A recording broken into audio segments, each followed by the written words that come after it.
Oh, we started. Hello, everybody, and welcome to Up Top, a very festive Two Up Top. I got really jealous of Stephen Cotton the other day with his lovely lights, so I decided to match him. And I'm Gav Mack, and Ed Hall decided to go elsewhere and go big and go all around his screen. So if you're listening to this right now, I am disappointed in you, and you should be watching us on Facebook, YouTube, Twitter, Twitch, or on Periscope at Two Up Top Football, Habbo Hotel. They're all there. Yeah. Cotton, you're seeming in a good mood. Any reason? Nah, I'm all right. Yeah, just finished work and Ed, you're in a good mood. Any reason? I can give you 7 reasons why I'm in a good mood. I can't say. And I would say I'm in a great mood, but I'm clearly not. I'm clearly. Gav's taking it really hard, and he's come onto the show wearing Everton blue.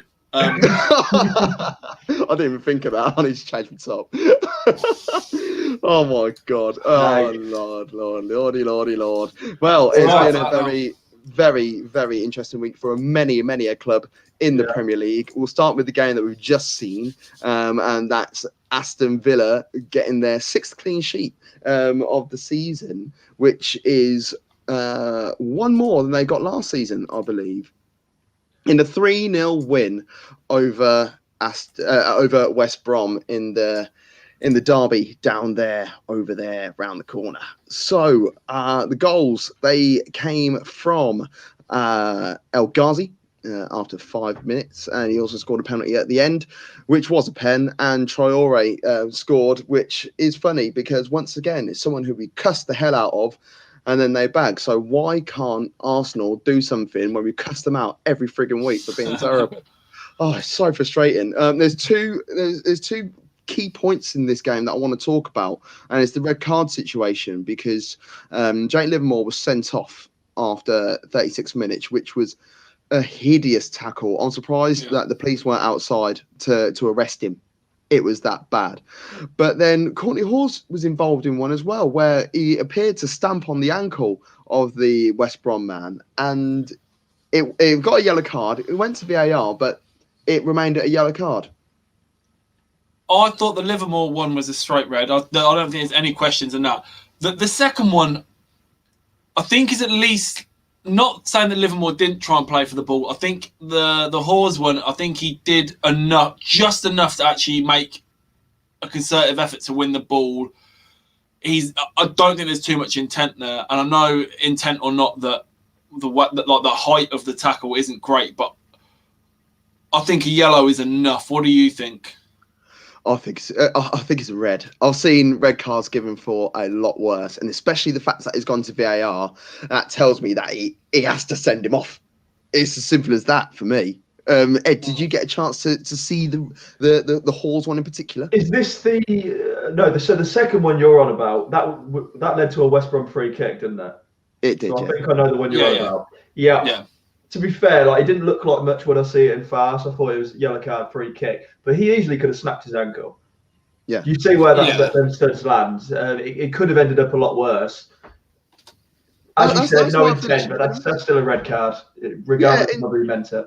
Intent don't really mean anything, does it? But Villa are having a great time this season. Absolutely loving life at the moment. They're flying in the top half of the table. They've picked up more points by now than they did coming up to March. Almost, they were pretty much dead in the water just before COVID, weren't they? They were, yeah. I think we were really worried about them going straight back down. Well, we weren't worried because I thought everyone was licking their lips at the thought of John McGinn or Grealish on a cheap. That didn't pan out. I remember thinking, right, well, Villa are going to go down. We'll get Grealish for 2030. We'll all be laughing. But no, they've really turned it around. And do you know what? Dean Smith's one of those managers that doesn't get enough credit, I don't feel, for what he's actually done at the club. Not just getting them up, but keeping them up and excelling this year. Ed, there was a managerial change during the week for West Brom. After their 1-1 draw with Man City, they sacked Slavan Bilic and they brought on Sam Allardyce, who is the perennial survivor when it comes to the struggling teams in the Premier League. We're only on game day 14, but it doesn't look great for West Brom. Can Sam Allardyce keep West Brom in the Premier League? If anyone can do it, Sam can do it. I mean, they literally have gone to the big guns when it comes to keeping someone in the Premier League, both in his physical form and his record. I like Sam Allardyce. You know what I mean? He's not the elite level of manager, but he certainly knows how to survive in the Premier League. We don't know what's been going on behind the scenes. If you told me on paper the Bilic thing seemed unfair, I thought it was unfair, but we don't know what was going on behind closed doors. Perhaps they felt he'd lost the dressing room and that he just wasn't quite the man. So I think bringing in Allardyce very early on probably will keep him up, because I don't believe anyone can relegate Sam Allardyce. Cotton, they staying up? No. Lovely. No way. This will be the blemish on his record, man. Like that, there's nothing. I don't even see anything in that West Brom team that makes me think they've got the fight to stay up. And I don't think there's anyone not anyone, but I don't think that West Brom team is a squad of players that Sam Allardyce will be able to fit his football around. I really don't. Fair. Well, there's a few red cards that we're going to be talking about this weekend, but I think we should go to the Reds first of all, and that is Manchester United 6, Leeds United 2. I must have missed this game. Did this game even happen this weekend? I don't even remember it.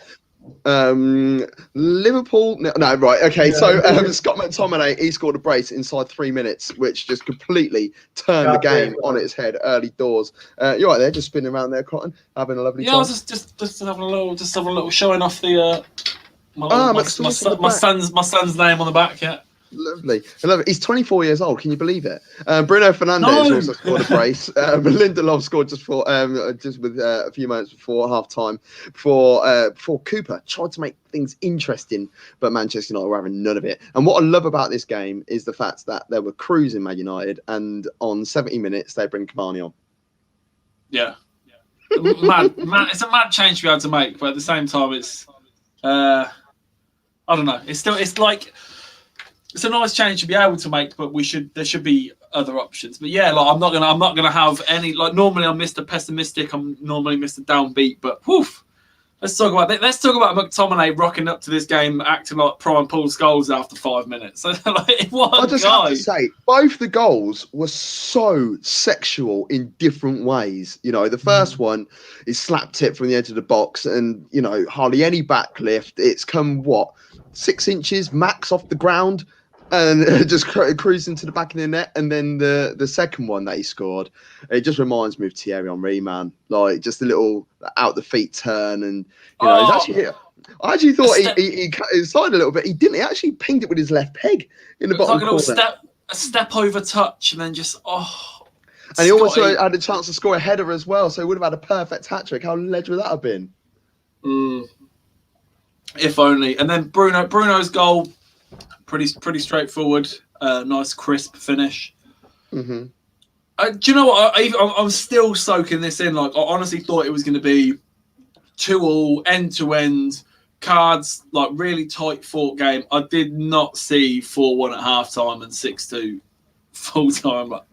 Even Danny James got in on the act against his and his goal was former club. Yeah, exactly. Yeah, he pretty much signed the deal, didn't he? The finish wasn't lovely. That's Meslier had an incredible game. I think we ended up. Isn't it mad that he had such a great game, but still shipped 6? Yeah, and he shouldn't have conceded that James goal. What did we finish on the end? 13 shots on target, or was it 17? It was something really, really, really silly. Everyone had a cracking game apart from Martial got 2 assists. So I can't be that harsh on him. Can't dig him out. But yeah, he was crap. But yeah. And here we go again. Here we go again. It's the same thing I feel like I have to say every week. Like, put some respect on the manager's name. Listen, I know people will say it's only Sheffield United and Leeds. We've come through 2 pretty tough games. You've got to play against these teams. Yeah. Leeds have been brilliant this season. They've been so good to watch. There has not been one unentertaining game. In fact, the only non-entertaining game that Leeds been involved in was the 0-0 draw against Arsenal. But even that still had a little bit of bite to it. But we're going into the Christmas period, game in hand. If we win the game in hand, we're 2 points off the top.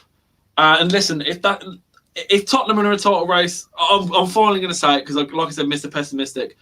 If Tottenham are in a title race, we're in a title race.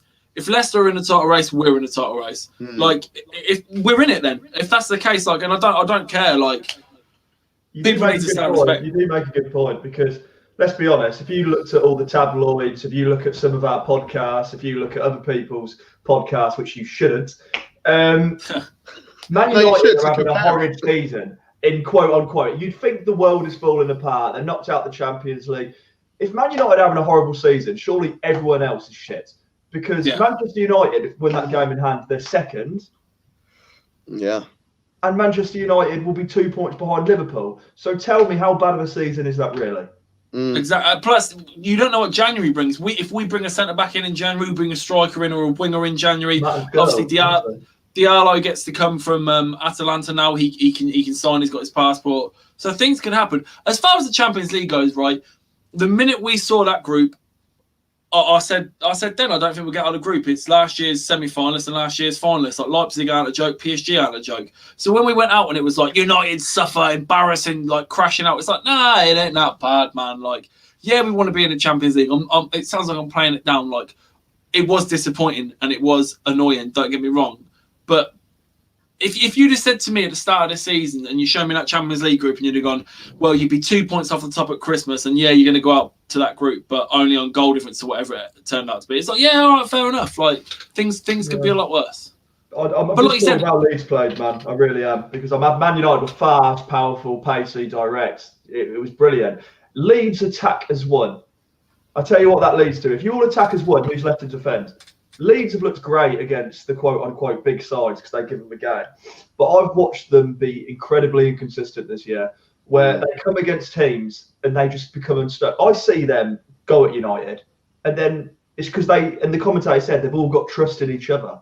There's having too much trust because Man United were one pass away from being through on goal at least 10 times in that game.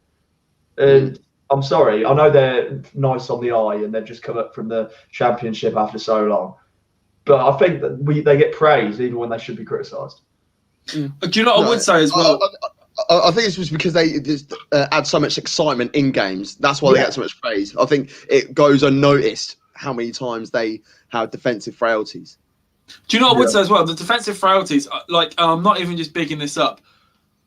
If the finishing was on point from everyone today, this could have been way more than 6. Martial hit 2 or 3 shots straight at the keeper. Cavani hit one straight at the keeper. Dan James should have had a second that was straight at the keeper. Meslier made some really good saves as well, not to discredit him. But this 6-2 isn't flattering. It doesn't make it. It isn't like a poor reflection of the game. Like, it could have been worse than that. Yeah, definitely. Where should we go to next? I'll tell you what. It's been a while since we had done this. So, boys, I remember this one. Yeah, Ed remembers this one's loud. So it's time for this. Wow.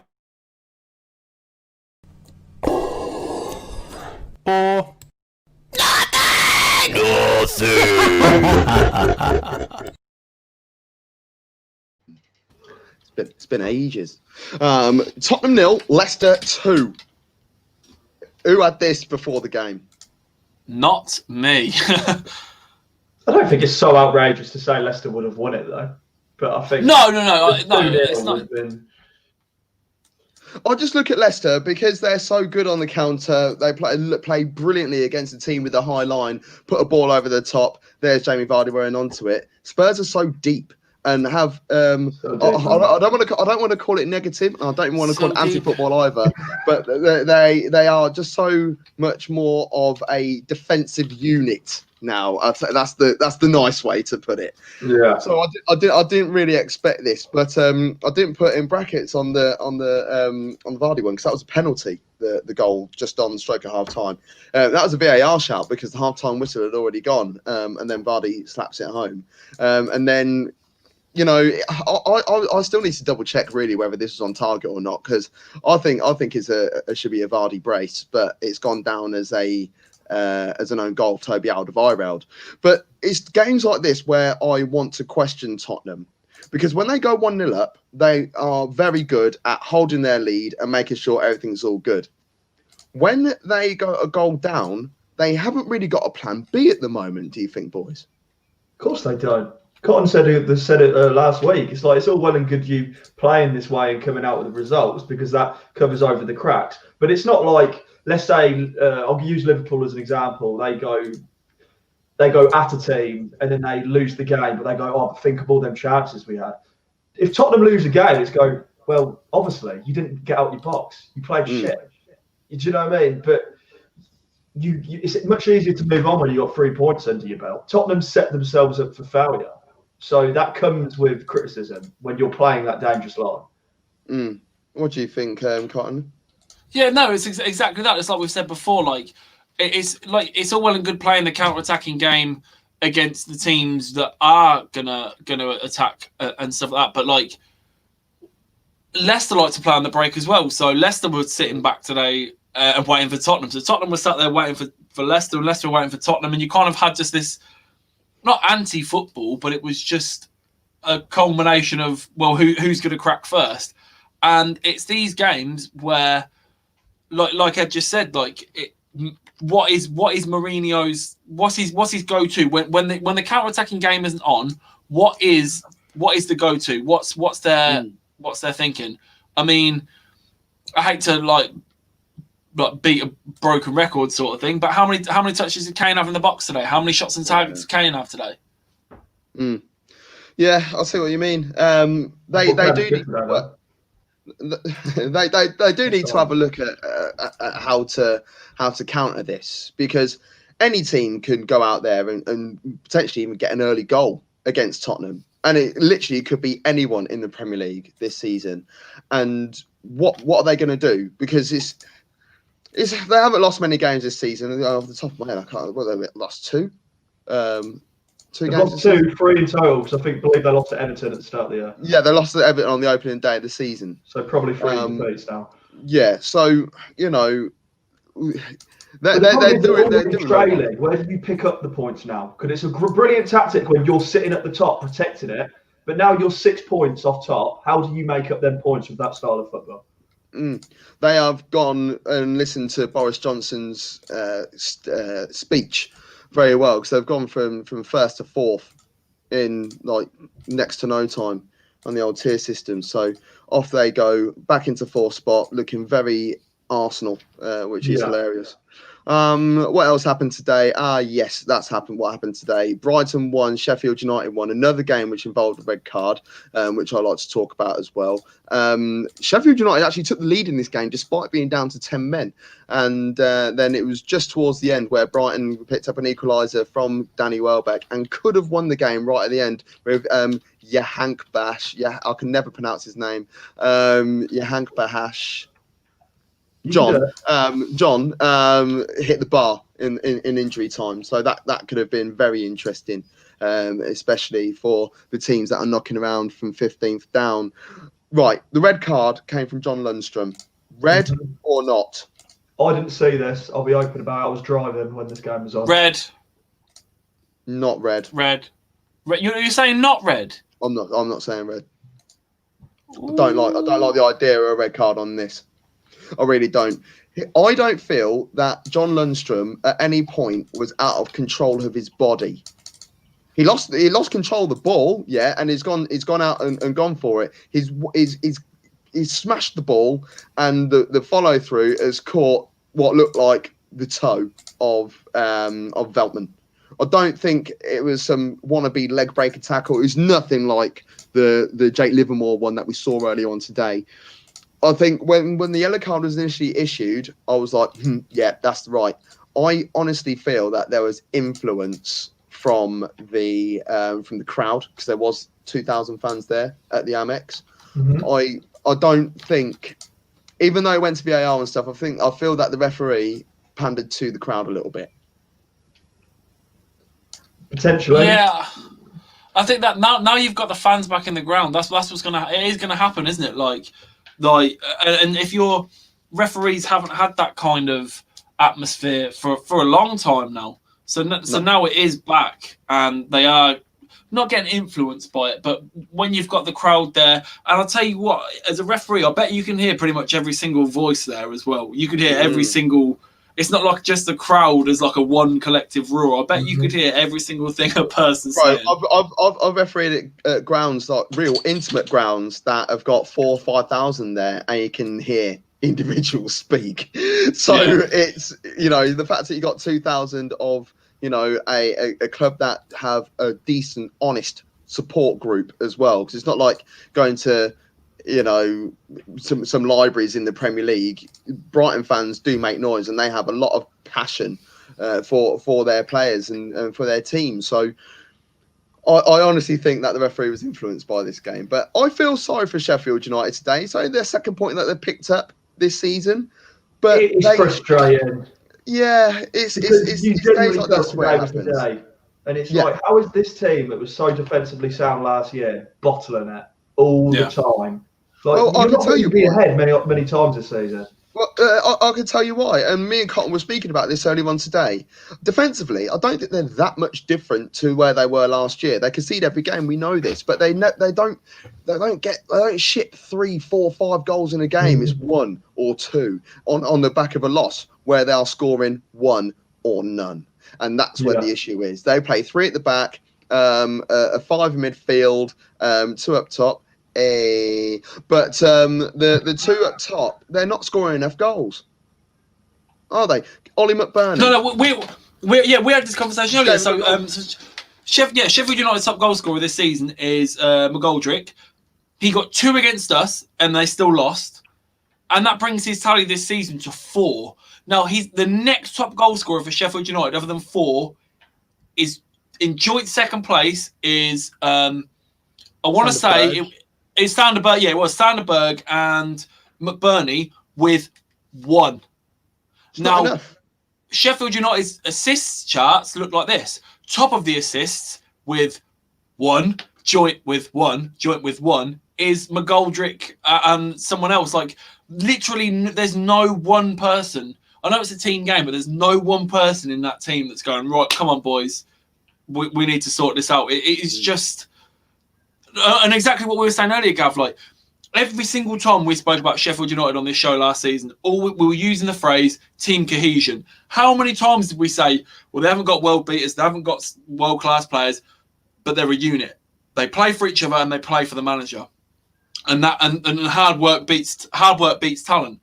And this season, it's pretty much the same squad, and you look at it and think, I can't see it there anymore. I just can't see. This doesn't look like the team that last season looked like they'd played together for 15 years, like together without a break. Now it looks like they've never played together. It's crazy. I think the issue is as well is because they do play a 3 midfield, but they try and use an industrial level of midfield they haven't got any flair in there. So it doesn't really matter whether you go out and sign a top end striker. Just say like money's no issue. You know, and they were able to go out and go get whatever striker they want in world football. No one is going to be scoring goals for them because they've got no one to create it. The ball doesn't. They don't even use the wings effectively to whip balls in to get a knockdown from McBurney. McBurney's what, 6'4"? You want to be pinging balls into him, make it bounce off, let it stick to his chest, let him knock it down, let him do something to have someone running onto it. No one's running onto it. You know, John Fleck is not an attacking midfielder. Lundstrom, not attacking. Berger, not attacking. Norwood, not attacking. So what they need to do, well, they spent badly anyway. They bought 2 players in excess of 40 million in total in unproven Ryan Brewster and a average at best Ramsdale. So I think, Cotton, you said it earlier on today. Yeah. Why didn't they... Dean Henderson had to go back to Man United. So why didn't they turn around and say, okay, I understand that Dean Henderson is going to be your potential number 1. He's going to be fighting for number 1 spot. Can we have Sergio Romero, please? Yeah, it's not like I said earlier. It's not like like they'd have been one of our rivals. So it wouldn't have been a bad deal. But like I said to you earlier, honestly, in the 40 combined million or whatever it was, that they brought a young, unproven striker and a goalkeeper that I'm like, Ramsdale might be a nice lad. He might turn out to be a half decent keeper. there is so many goalkeepers you could pick up right now for way less than that. Way less than that. You could have gone to the Championship and got someone. You could have gone to Celtic and got Fraser Forster again for way less than that. But 40 million, they could have brought 4 or 5 Premier League journeymen. And I know that is a really short-term thing, and it's like there'd be players that wouldn't be around forever, but they'd have probably kept you up. If you'd have gone and got someone like that we were talking about this earlier that was knocking around at a club that wasn't getting started all the time, Giroud, but not Giroud basically because Giroud still gets played, but someone like that like when Brighton went and got Danny Welbeck. Tammy Abraham, didn't you? Tammy Abraham. Brighton went and got Danny Welbeck. It's a gamble, but it might pay off in the long run. Sheffield United could have literally gone for anyone that was out of contract or coming to the end of a contract that is known to score goals in the Premier League or the Championship. Just go for someone down there. But that's what was the club's aspirations, do you think, going into this season? Because I imagine they surprised themselves last year. Buying Ryan Brewster, who's at the youth level, is very highly sought after. Ramsdale could go on to be a great keeper. Do you think they were pushing more for perhaps Europa League aspirations? No, I don't think so. I don't think they were. I think what they were trying to do is, well, with all teams that first come up, you just want to get to that 40-point barrier and then start talking about what goes on next. But after coming mid-table, they fell off at the end of last season. I think they ended where, even though they ended badly, they would have bitten your hand off if they were going to come like top half of the table. So I think their target again was to match at least match what they did last season. What do you think, Kyle? Yeah. Well, you only have to look at their spending. There's no way they spent 40 million to think, right, well, let's try and not go down. Like they weren't thinking, let's survival. They were spending money because they thought, like you said, they thought they could press on. And unfortunately, it's proved way further from the case. But like we said, I said this the other week, and I said it the week before and the week before, they'd be really silly to get rid of Wilder. He's built them up to where they are. If they go down, so be it. He will build them back up from the Championship. Like, it would be silly to get rid of him. He knows the club inside out. Yeah, definitely. I think a lot of their players are honest enough, and they would hang around in the Championship with them. I don't think they would be looking for moves elsewhere. Personally, I don't really know what's going on there. It's a lot of their levels, to be honest. Some of the performances this season. Really is. One team that could go back down to the Championship is Fulham. They drew 1 apiece with Newcastle. Another game, they were 1-0 up, and they ended up shipping from a penalty. It was an own goal from Matt Ritchie, and the penalty was scored by Callum Wilson. I don't like this. Now, hold on. Before we get onto this horrific penalty decision, can we just really lighten the mood a little bit? Matt Ritchie's own goal. He is literally already hitting the deck before the ball even hits him in the face. It looks like he's been punched by a ghost. He's literally like already going backwards, and he's literally going up like he already goes. It looks like Joe Frazier's clocked him one, and then the ball hits him. Like, I don't understand the timeline of these events. Like, well, it's coming up to Christmas, isn't it? This is going to be on one of those football gaffes that you get in the bars. Yeah, but it's like he's been shot. Yeah, but it's like he has gone down and grimacing before the ball even hit. He's on his knees, platoon style, and then it hits him in the face and goes in. And it's just like, I don't know what's happened. Matt Ritchie. I do love Matt Ritchie though. I really. Do you know what that reminded me of? Got really ag when he left Brighton. The Bournemouth. Why? Because I just thought he's a Bournemouth boy. Do you know what I mean? And like, not a Bournemouth boy in terms of like born and raised there, but he just seemed to suit them, and I loved it. I loved the fact he was there, and the fact that he moved, and Newcastle went down, and it wound me up a little bit.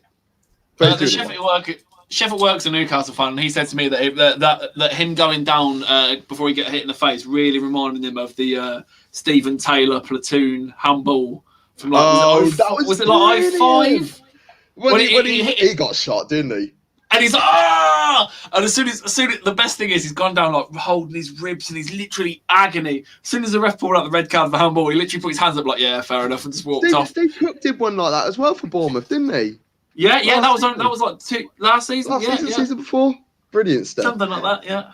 Let's talk about this red, because Joachim Anderson got sent off, and it was given as a straight red. But anyway, he was on a yellow card, but it was given as a straight red for denying an obvious goal-scoring opportunity because he made no attempt to get the ball. Now, how many yellow shirts were knocking around in the box when that decision was given? It looked like he was going to close down the gap, didn't it?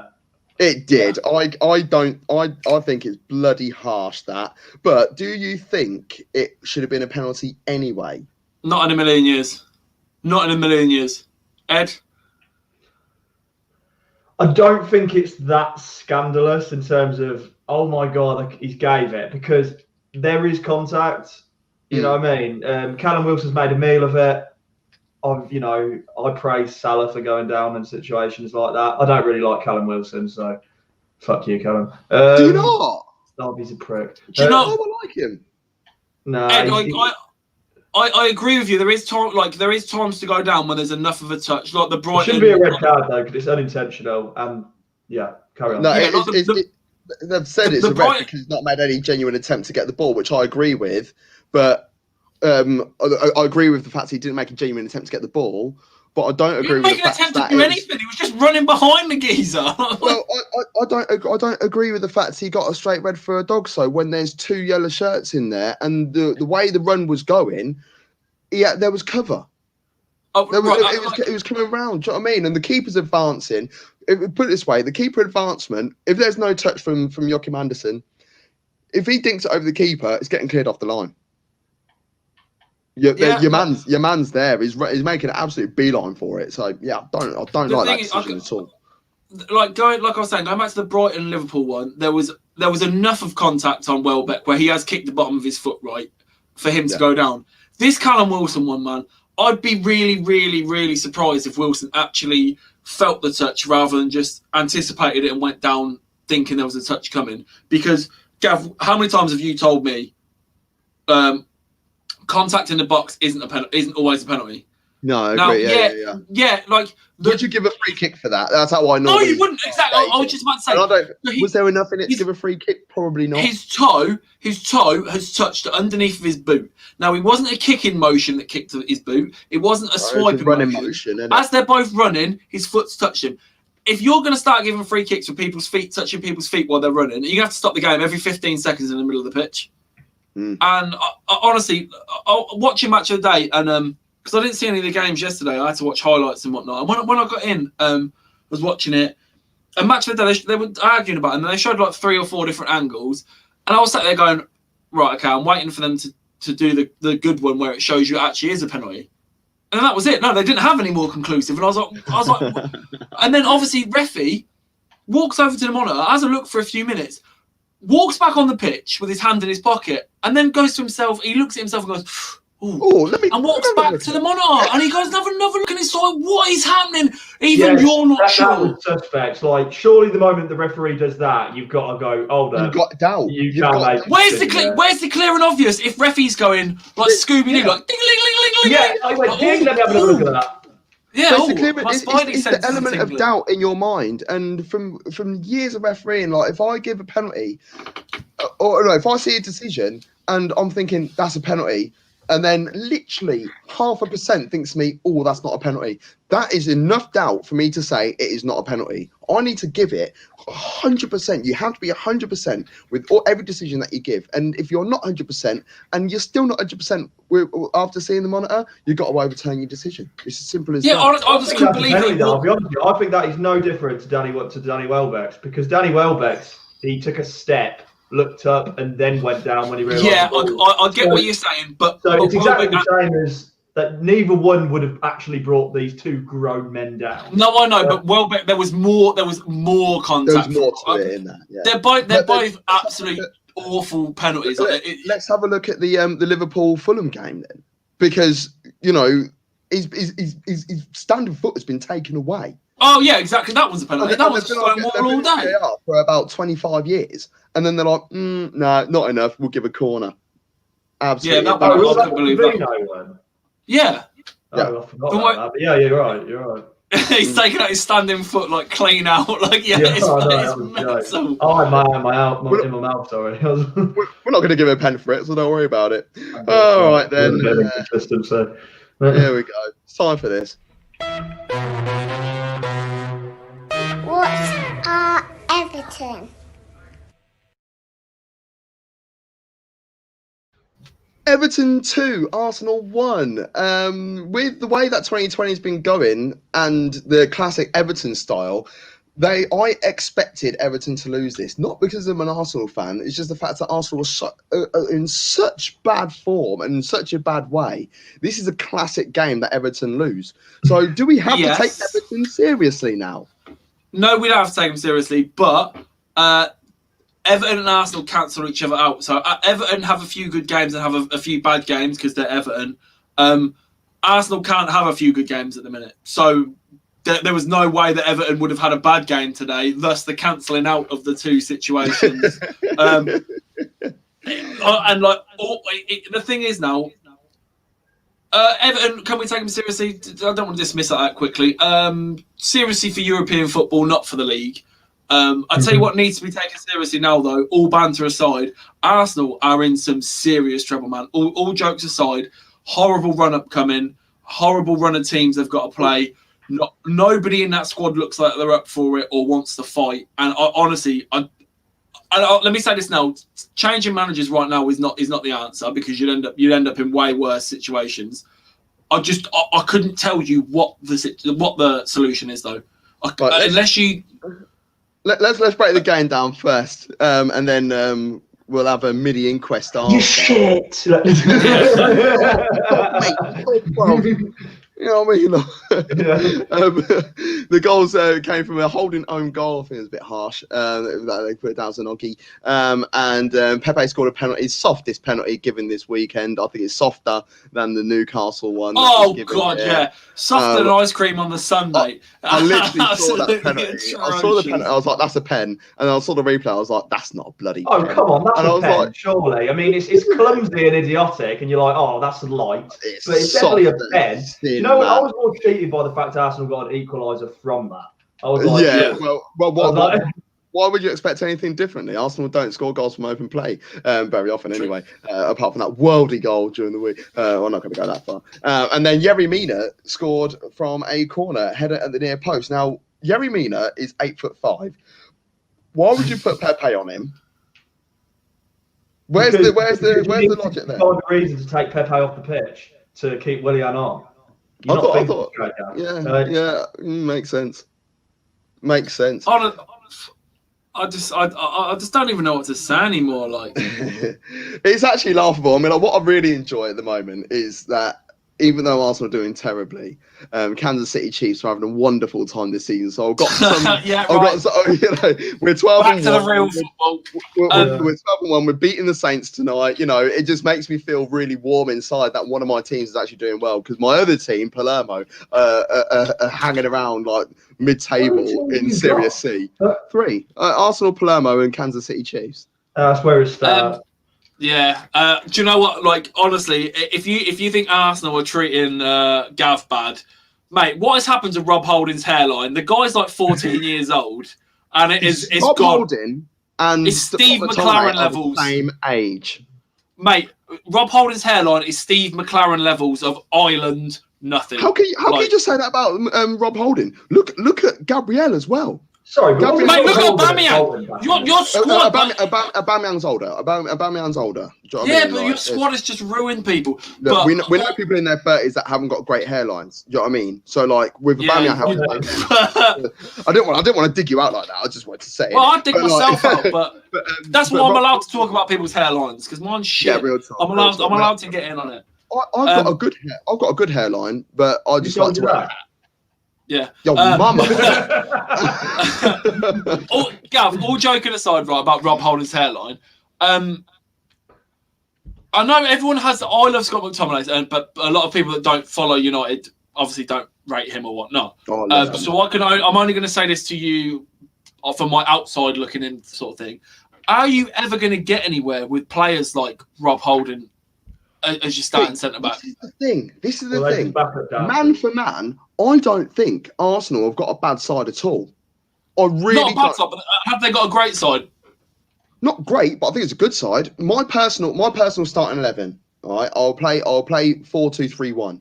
I'll play Leno in goal because I've got no choice. All right, I'll play a back four. I'm not hurting about Emi Martinez. I'll come back to. Hold on. Before you, let me say this before you do that. Then this whole Emi Martinez, like, isn't it sad? Isn't it woeful? Bruh, you gave the guy something like 14 games in 10 years. You didn't rate him for 10 years. You didn't want to play him for 10 I years. agree. You can't cry because next man's took your goal. Doesn't matter. I'm not in control of the club, but this is why I'll sort of run it. I'll have Tierney left back. I'll play Pablo Mari and Gabriel in the centre halves, and I'll play Maitland-Niles right back. I would have Ceballos and Partey holding, and as in the holding position, not Rob Holding in the midfield, of course. Wide left, I'd have Saka. Wide right, wide left. Wide left, I'd have Saka. Wide right, I'd have Pepe.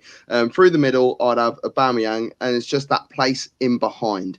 Now, would I want Özil to come back? No, because I think it's like playing with 10 men. So I'll look at maybe a Joe Willock or a Smith Rowe in that 10 position, and I think that would work. But the issue is, no matter what team we put out, whether we put a good side or a bad side, they're not playing for Arteta anymore. They don't respect him. It's obvious that they don't respect Arteta, because you can't tell me that these grown professionals, right, are being told to play this way. But David Luiz, a big shout out to David Luiz this weekend, because he kicked off with El Neni. He kicked off him because he was passing the ball sideways. There's a question from the audience.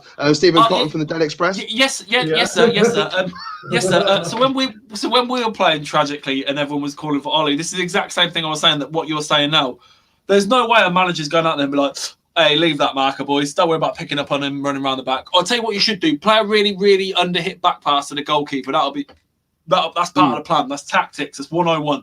Like you just said, there's no way Arteta is setting these players out to go and do what they're doing. There was just some way. of it is a bit suspect, because I just feel that there's such a lack of confidence at Arsenal at the moment that no one wants to make a mistake. So they're not playing with that freedom. The only time they play with freedom is in the Europa League, but you can't play against Mulder every week and Dundalk every week. But my issue is, it's not necessarily opposition, it's more the players when they've got possession. And I think I spoke to you in particular about this, Cotton, about Man United, the way that you were playing in the Champions League, especially the first 4 games, 3 of the first 4 games, the way you were playing in the Champions League in comparison to the way you're playing in the league, I don't understand why it didn't match up. Because you can say, oh yeah, the style of football's different in the Champions League. Yeah, when the opposition got the ball. I'm talking about when you've got the ball. How free is everybody when they've got it? They're like, oh, I'm going to run into this spot. I want the ball. Give it to me, and I'll knock it back, and then we'll go into space. And they play with such a freedom and a swagger. So if Man United did that, like they did it today, in the Leeds game. You played that game like how you played in the first 3 of the first 4 Champions League games this season. Arsenal have played the Europa League style for 15 minutes this season, and that was in the Southampton game midweek before Gabriel got sent off.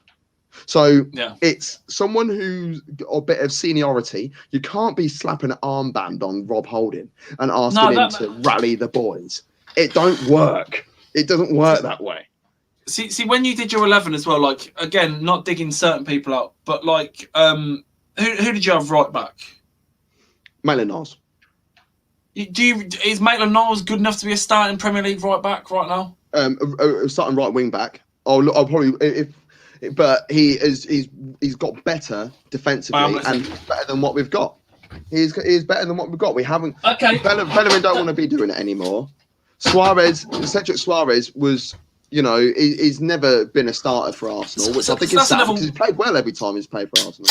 What happened to Bellerin? Because Bellerin at one point was the be-all and end-all of right backs in the Prem. Well, apparently he still wants to go. Barcelona still want him, so let's have the money. Thank you very much. I don't know. Awful, man. But let's go back. Let's go back to Everton before we move on quickly. Spanish walkout. This is a giant victory for Everton. Not just the fact that it's Arsenal, it's the fact that they've won 3 on the spin now. They've picked up big wins against Arsenal, Chelsea, and Leicester. So this is an Everton team that are moving forward nicely. They've also got a January window. I don't think they need to strengthen anywhere. And can you think of, apart from goalkeeper, of course, can you think of anywhere, boys? Ed in particular, like where they can strengthen? Everton. I'll tell you what. I know they've invested heavily in central midfield, but I still feel like something's missing there. because you've got Joe Rodriguez, who doesn't provide enough cover, but he's got a great ball delivery. Sigurdsson is on the way out.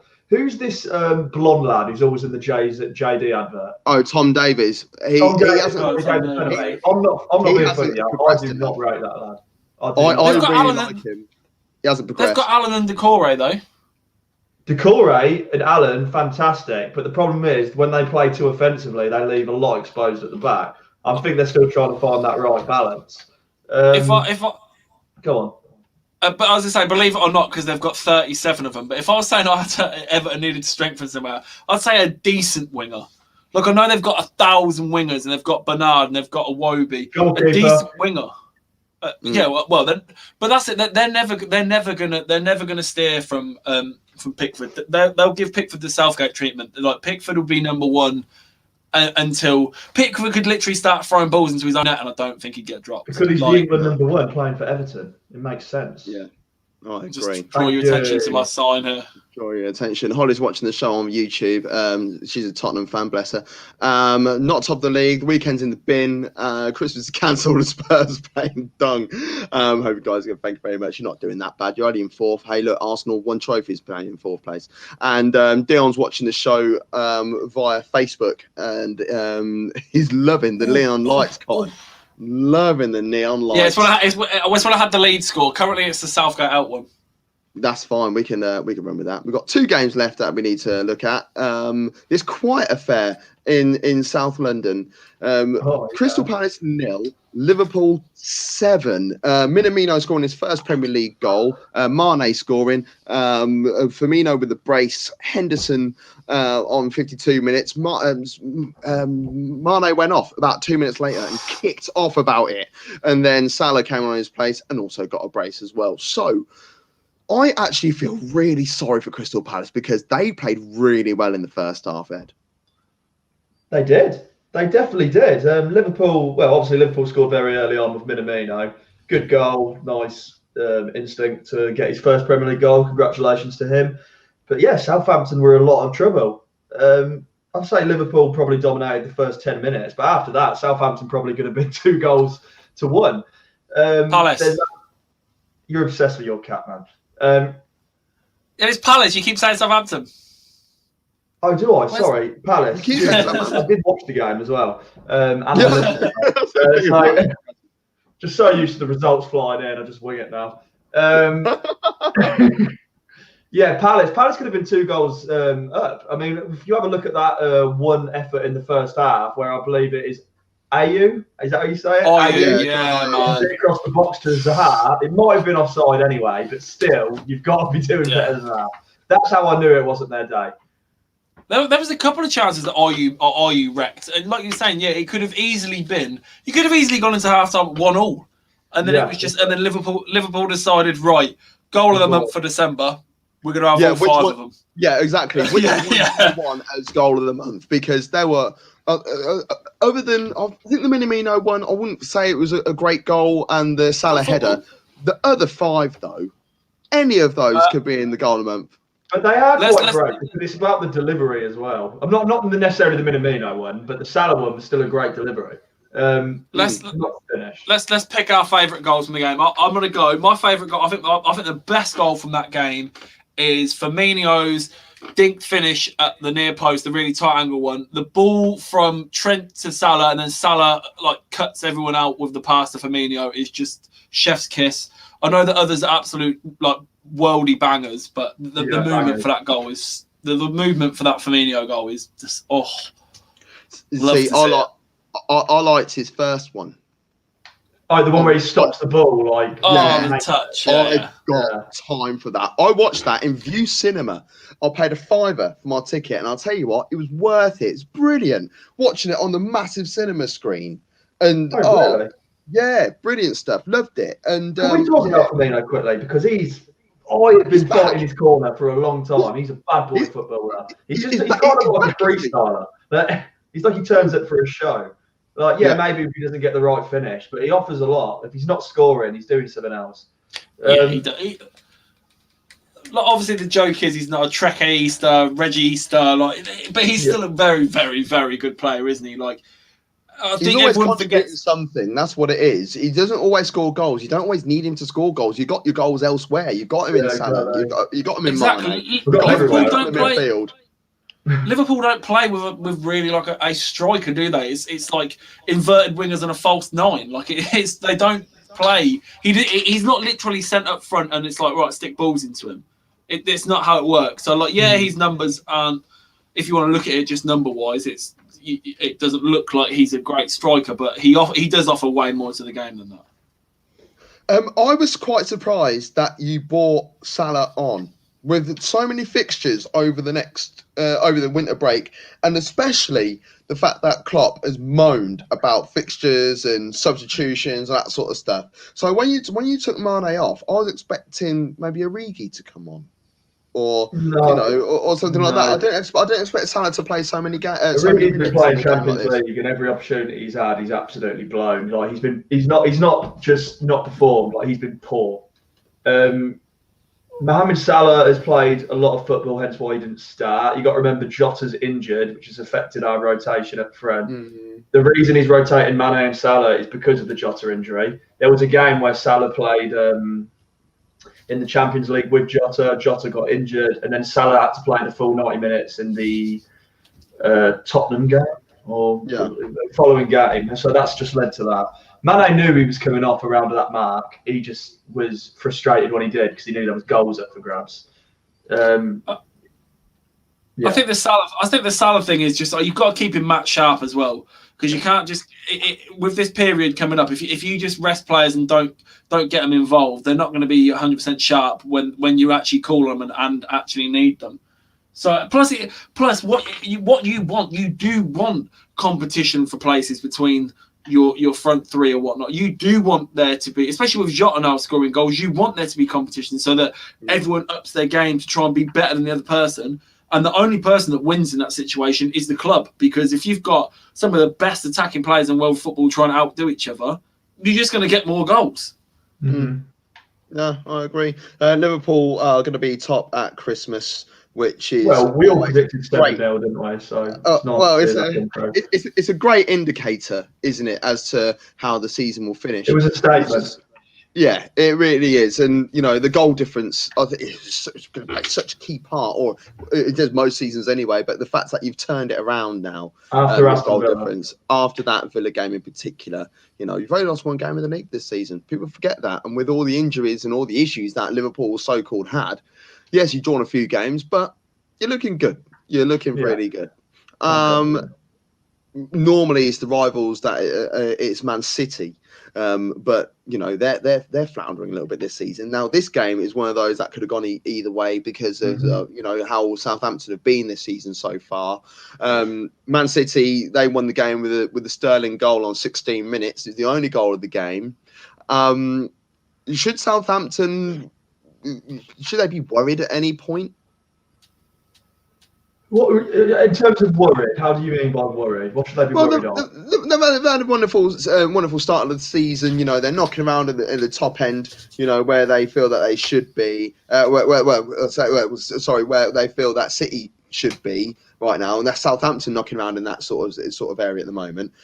Now that they've flirted with the top end of the table, they're going to want to be there. So could this be like a signal of a dip? They drew against a very out of form Arsenal, and it's still Arsenal though, isn't it? I mean, it's still Arsenal on paper with them players in their ground. Even though people have beaten Arsenal, you're still going to give them a good game for maybe 25 minutes. They lost a perfectly good goal against Manchester City, which was fair enough, and then they lose Danny Ings, their talisman.